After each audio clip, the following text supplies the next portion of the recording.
you beautiful and amazing people. It's me, Jennifer Ziliotto. I'm here on probably the last video of 2021. What a crazy year it's been. It's been so fun to have you along on the ride with me. And in the holiday spirit, I wanted to do something kind of fun and show you one of my favorite things to do for a festive apéro. Starting with something extremely simple, and that is a baked brie. It's so easy. You can use brie or camembert. It's really inexpensive to make, and it is always delicious and a hit. So the first thing I'm going to do is turn on my oven to relatively warm, like 400 degrees, 425. And you want it kind of hot because you don't want it to take too long to cook. And you really want it to melt and be delicious. And So I have got a run-of-the-mill basic kind of brie. You can use camembert. You can really use any kind of cheese that you like. But brie or camembert, what's nice about it is that it gets really nice and melted. So I'm just going to take it out of the package. And I am going to put it in this cute little Creuset frying pan. It's one of my favorites.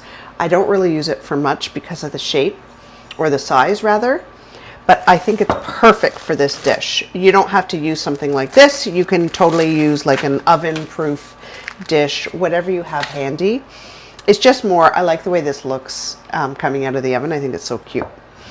So I know a lot of people, this has been one of those trendy kind of dishes over the last few years, and a lot of people put walnuts or brown sugar or make it kind of a savory sweet sort of thing. I'm not a huge fan of that, I have to say. I really much prefer this when it's a little bit savory, when it's a little bit more, it's got a bit more of a kick to it. So I have just sliced some holes here in my brie, and I'm going to slice up this big beautiful garlic into little thin slivers. In fact, I'm not even going to use the whole thing. I'm just going to use a few pieces, and I'm going to shove it in those little slits. Very simple. I'm going to drizzle some olive oil on top. You don't need much. It's again just for a little bit of flavor. And I am going to make this, I don't always use this spice, but I bought this spice mix recently. It's really flavorful and so delicious. So I'm going to add some of this on top. Often I would use thyme or rosemary, whatever herbs you have on hand. Herbe de Provence is another really good one. And then a little bit of pepper, and that's all I'm doing. I'm going to cover this with tin foil. But before I do that, look at how gorgeous that looks. Like, yummy. I'm going to cover this with some tin foil and get this in the oven. So I've got this gorgeous bread here, and I'm just going to slice this up. Place these nicely on my cutting board here so it looks pretty. I don't always do this, but tonight I kind of feel like it. I'm going to get some delicious little cornichons, and I want to put those out as well. And that's pretty much it. So when that comes out of the oven, it's ready to go. So in the meantime, I'm going to make my lovely little festive cocktail. For my cocktail, this is one of my favorite treats. I find it so delicious and so fun and so festive.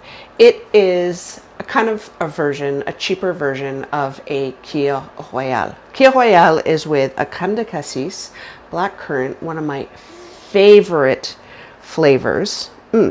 I just love it.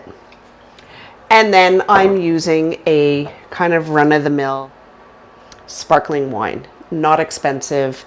The nice thing with the cassis is you can get away with not expensive. It is absolutely delightful with a proper champagne, of course. But for these purposes, I'm doing it with something that's a little bit inexpensive and making it's cheap and cheerful. How about that? Nice thing about having a bottle of crème de cassis is you can also do just a regular Kir with a white wine. Let's say you've opened a bottle of white wine that you don't particularly love. It's nice to do the following day as an apéro with a bit of kefir in it. It's really lovely. I find it just has such a nice flavor. This is something I discovered when I lived in Paris. It was a typical thing we would do often after work, go for a drink at the local bar and sit and have a kefir. And often when you're having an apéro in Paris, you're given like a little bit of olives or some peanuts or something. And I just found it a lovely little easy, not too strong kind of cocktail, I guess. Look at how pretty this looks. Isn't this lovely? So cheers. I toast to all you amazing, beautiful women, like I said, who have been on this ride with me this last year or few years or for the last 10 years, whatever it's been. I hope you all have a lovely, lovely holiday season. Stay safe, stay healthy, and here's to an exciting 2022. Okay, so this has been in the oven for about 15 minutes, I would say, 15, 20 minutes, not even. And I think, ooh, yeah, it is ready to go. You can smell that spice. You can smell the garlic. Ooh, it's hot. I gotta put it down. Looks gorgeous. Look at how good this looks. It's gooey. Oh, it looks delicious. I cannot wait to dig in.